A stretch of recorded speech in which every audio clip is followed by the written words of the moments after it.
Lawrence Bishnoi gang का कुख्यात gangster Prince Tewatia गिरफ्तार। सनसनीखेज फॉर्चून कार जैकिंग में वांटेड था आरोपी।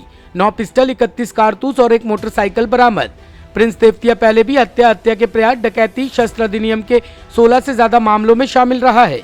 दिल्ली पुलिस की क्राइम ब्रांच ने कुख्यात गैंगस्टर लॉरेंस बिश्नोई गैंग के कुख्यात बदमाश प्रिंस तेवतिया को गिरफ्तार किया है। पुलिस ने उसके कब्जे से 9 पिस्टल, 31 कारतूस और एक मोटरसाइकिल बरामद की है।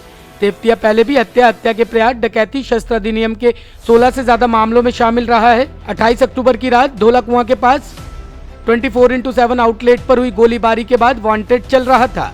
क्राइम ब्रांच के डीसीपी रोहित मीना ने बताया कि आरोपी प्रिंस तेवतिया दिल्ली कैंट इलाके की फॉर्च्यूनर कार डकैती में वांटेड चल रहा था। पुलिस उसकी काफी दिनों से तलाश कर रही थी। प्रिंस तेवतिया को अपने विरोधी गैंग से बदला लेने के लिए एक कार की जरूरत थी। जब वह अपने साथियों के साथ दिल्ली कैंट इलाके से गुजरा तो उसे वहां एक फॉर्च्यूनर कार खड़ी मिली। प्रिंस तेवतिया ने कार के मालिक को पिस्टल दिखाकर धमकाया और गन पॉइंट पर फॉर्च्यूनर कार लूट ली। इसके बाद कार को ककरोला में ले जाकर खड़ा कर दिया। आरोपी प्रिंस तेवतिया दिल्ली के सट्टेबाजों और बिल्डर से रंगदारी वसूलता था और उन्हें प्रोटेक्शन मनी के तौर पर पैसे देने के लिए धमकाता था। आरोपी बार बार अपना पता ठिकाना बदल रहा था और पुलिस की गिरफ्तारी से बच रहा था। पुलिस उसको पकड़ने का प्रयास कर रही थी। इसी दौरान पुलिस को एक गुप्त सूचना मिली कि वह मोटरसाइकिल पर छावला के नजफगढ़ नाले के पास आने वाला है। पुलिस ने छावला के नजफगढ़ नाले के पास जाल बिछाकर उसको पकड़ लिया। पुलिस को उसके कब्जे से एक बैग बरामद हुआ जिसमें हथियार और कारतूस थे। अक्टूबर को एक काफ़ी कुख्यात रॉबरी की घटना को अंजाम दिया गया था, जिसमें एक काफ़ी फुटेज वायरल हुई थी, जिसमें एक फॉर्च्यूनर गाड़ी थी, उसको बंदूक की नोक पे लूट लिया गया था। इस घटना के बाद काफ़ी क्राइम की टीम्स ने इस केस को इन्वेस्टिगेट किया और कई लोग इसमें पहले भी अरेस्ट किए हैं।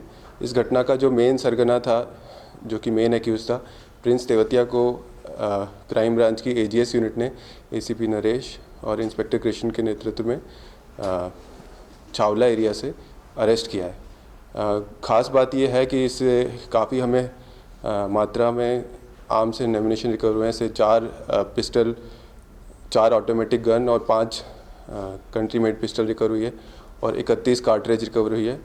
साथ ही साथ जो चोरी की अपाचे गाड़ी थी, जो घटना में यूज़ करी गई थी, वो भी रिकवर हुआ है।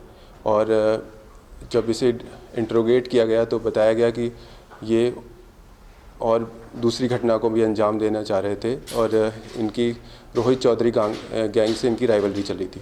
जो बैकग्राउंड इस घटना का ये है कि प्रिंस तेवतिया खुद एक काफ़ी कुख्यात गैंगस्टर रह चुका है और ये पहले रोहित चौधरी गैंग के साथ काम करता था। 2010 से ये क्रिमिनल इन्वॉल्वमेंट्स में रहा है और 2018 तक ये रोहित चौधरी के साथ ही था।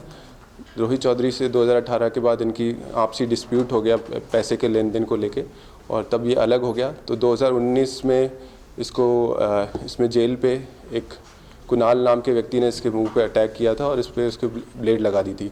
इसके बीच में इनकी आपसी राइवलरी बढ़ गई थी। तो ये सब आर्म्स एम्यूनिशन को लेके और अपने इनके साथी जो प्रकाश, सौरभ, हनी और भानु, इन सब के साथ मिलके ये कुणाल को एलिमिनेट करना चाह रहे थे और इस घटना को अंजाम देना चाह रहे थे। इस पे 16 मुकदमे ऑलरेडी रजिस्टर्ड हैं और इस पे 2010 से इसकी क्रिमिनल इन्वॉल्वमेंट से जो कि जब ये सबसे पहले 302 के मुकदमे में अरेस्ट हुआ था। पूछताछ के दौरान तेवतिया ने बताया कि वह लोनी का रहने वाला है। 2013 में वह सेंट्रल जेल तिहाड़ में गैंगस्टर रोहित चौधरी के संपर्क में आया और उसके बाद उसका प्राइम मेंबर बन गया और 2014 में वह जमानत पर रिहा हुआ। तो उसके बाद रोहित चौधरी के निर्देश पर केवल ऑपरेटर, सट्टा ऑपरेटर, बिल्डर से रंगदारी वसूलने लगा। जनवरी 2015 में उसने अपने पड़ोसी रघुराज, विशेष और नरेश के साथ दुश्मनी के कारण उनको गोली मार दी, जिसमें तीनों घायल हो गए। इसके बाद वह फरार हो गया। वह 2015 में नेहा नाम की लड़की से मिला और उसके साथ लिव इन रिलेशन में रहने लगा। थोड़े दिनों बाद प्रिंस ने उसके साथ रहने से इनकार कर दिया और उसके पेट में गोली मार दी, जिसमें इसके खिलाफ मुकदमा दर्ज हुआ था। अगस्त 2015 में आरोपी पुलिस तेवतिया को कोर्ट ने अंतरिम जमानत दे दी थी। इसके बाद में गैंगस्टर रोहित चौधरी के निर्देश पर फिर से अपराध करने लगा। बात सारी बता दी है। इसमें खास बात यही है कि जो प्रिंस तेवतिया है, ये अब काफ़ी इसके बड़े एम्बिशन हो चुके हैं और लॉरेंस बिश्नोई से ये मिल चुका है। जेल के अंदर इसकी मुलाकात हुई थी और अब जो जखीरा इससे मिला है वो इस बात का सबूत है कि इसके अरमान जो थे वो बहुत बड़े गैंग वॉर करने के थे, जिसको इस टीम ने बचा लिया है, वरना यहाँ काफ़ी खून खराबा करने के इरादे से इसने पूरा हथियारों का ज़ख़ीरा इकट्ठा किया था। और दूसरी ख़ास बात ये इसमें ये थी कि जो वायरल वीडियो हुआ था फॉर्च्यूनर जैकिंग का, जो दिल्ली कैंट में इन्होंने सरेआम पिस्टल घुमाते हुए फॉर्च्यूनर जैक की थी, तो उसमें भी एक बहुत ही एक स्कैरी सा सिनेरियो था। इसके 3 और 4-5 जो साथी थे वो क्राइम ब्रांच ने पहले गिरफ़्तार कर लिए थे, लेकिन ये जो मेन अक्यूज़ड है ये पंजाब, राजस्थान, हरियाणा, दिल्ली में और उत्तर प्रदेश में बार बार अपने ठिकाने बदल रहा था। तो इसमें हमारी टीम आगे भी काम कर रही है, जो ये ज़ख़ीरा कहाँ से आया और कैसे आया। और जो एक और इम्पॉर्टेंट चीज़ ये है कि जो साउथ दिल्ली में, जो कि पॉश एरिया हमारे दिल्ली का, वहाँ पे जैसा कि पहले शक्ति नायडू और बाद में रोहित चौधरी और गंगवाल वगैरह थे, तो उसी में जो पैसे के बंटवारे के लेके जो अलग अलग गुट बनते जा रहे हैं, जिसमें से अब प्रिंस तेवतिया अपना नया गुट बनाने की प्रयास कर रहा है। रोहित चौधरी और गंगवाल एक तरफ हैं और वहाँ के जितने भी सट्टे वाले और ये इस तरह के जो इलीगल एक्टिविटीज़ शराब वगैरह में लिप्त हैं, उनसे ये लोग उगाही करते हैं। और आगे इनका जो एम्बिशन है वो पैन इंडिया एम्बिशन हो चले थे कि इंटरस्टेट इन्वॉल्वमेंट्स इनकी होने लगी है, जिसमें इनके जो साथी हैं या जो इनके कोलैबोरेशन कह सकते हैं, इनके क्रिमिनल्स के जो गैंग्स के कोलैबोरेशन है, उसमें ये हाथ मिला रहे थे। और उसी के चलते इनको पंजाब से ये खेप मिली थी हथियारों की, और इसको अंजाम देकर इस टीम ने बहुत ही काबिल तारीफ़ काम किया, मैं कहूँगा कि वरना तो इससे कई सारी हत्या, अटेम्प्ट टू मर्डर, रॉबरीज़ होने की संभावना थी अगर इसको टाइम से नहीं पकड़ा जाता। और इतना सारा अम्यूनिशन भी इसने जमा कर लिया था। तो ये इस टीम के लिए, इसमें डीसीपी रोहित के नेतृत्व में एसीपी नरेश और इंस्पेक्टर कृष्ण ने बहुत अच्छा काम ये किया है। जय हिंद। सर, क्या लॉरेंस बिश्नोई के साथ किसी वारदात में शामिल रहे सर, या उसके कहने पर बाहर कुछ किसी टास्क फोर्स इंजाम लेने वाला? अभी तो जो इंट्रोगेशन चला है उसमें ये आ रहा है कि जेल के अंदर ही मुलाकात हुई, जेल के अंदर इनके तार जुड़े, और जिस तरह का नेटवर्क आप पिछले भी कई गैंगस्टर्स के जो उसमें खुलासे में देख चुके हो, स्पेशल सेल ने भी काफ़ी पकड़े हैं, हमारी क्राइम ब्रांच भी पकड़ रही है, डिस्ट्रिक्ट्स भी पकड़ रहे हैं।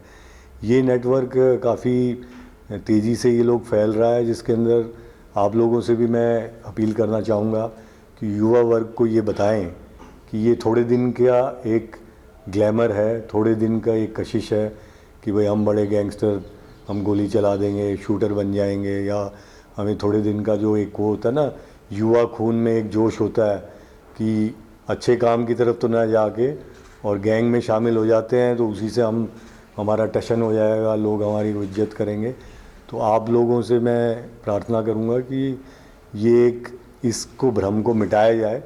गैंगस्टर की लाइफ बहुत कम होती है, कुछ दिनों की होती है, उसके बाद या तो कहीं किसी एनकाउंटर में चला जाता है, या सलाखों के पीछे दुनिया भर के वकीलों पे पैसे खर्च होते हैं, उसके परिवार वाले पूरी तरह दुखी रहते हैं। तो ये एक आपका भी और हम भी कोशिश कर रहे हैं कि हमारा सबका ये दायित्व है कि हम जो ये युवा जनरेशन जो बहुत जल्दी अट्रैक्ट हो रही है, आकर्षित हो रही है गैंगस्टर्स के प्रति, उसको हम सावधान करें, उनको समझाएं कि ये 2-4 साल की इनका जीवन होता है इस तरह की एक्टिविटीज़ में। उसके बाद या तो आप जेल में रहोगे या फिर हमेशा हमेशा के लिए चले जाओगे।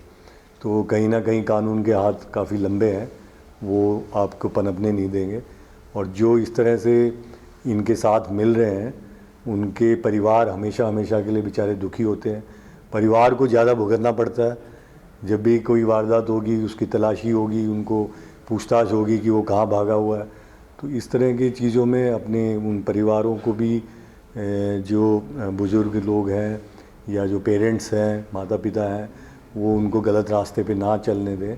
कोशिश करें कि वो अच्छे तरह अपनी जीवन यापन करें, अच्छे किसी प्रोफेशन में जाएं। अपराध की दुनिया में उनका हश्र कोई अच्छा होना की कोई उम्मीद नहीं है।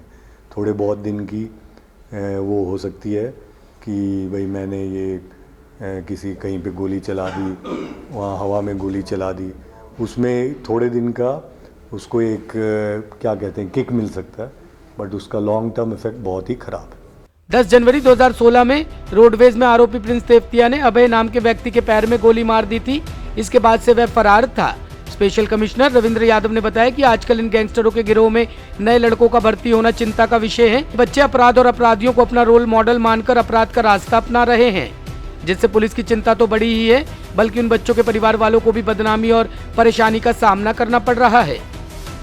पुलिस ऐसे बच्चों और उनके परिजनों को जागरूक करने का प्रयास करेगी, नहीं तो इन बच्चों का भविष्य अंधकार में चला जाएगा।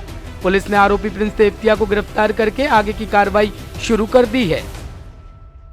दिल्ली कैंट के फॉर्च्यूनर लूट के सनसनीखेज मामले में पुलिस ने 3 आरोपियों को पहले ही गिरफ्तार कर लिया था, लेकिन मुख्य आरोपी प्रिंस तेवतिया काफी समय से फरार चल रहा था। क्राइम ब्रांच ने कड़ी मशक्कत के बाद आखिरकार प्रिंस तेवतिया को ढूंढ ही निकाला और गिरफ्तार करके उसे पहुंचा दिया है सलाखों के पीछे। कैमरामैन हेमंत के साथ Rakesh Rawat, top stories, Delhi. Top story bureau के लिए दिल्ली से राकेश रावत की रिपोर्ट।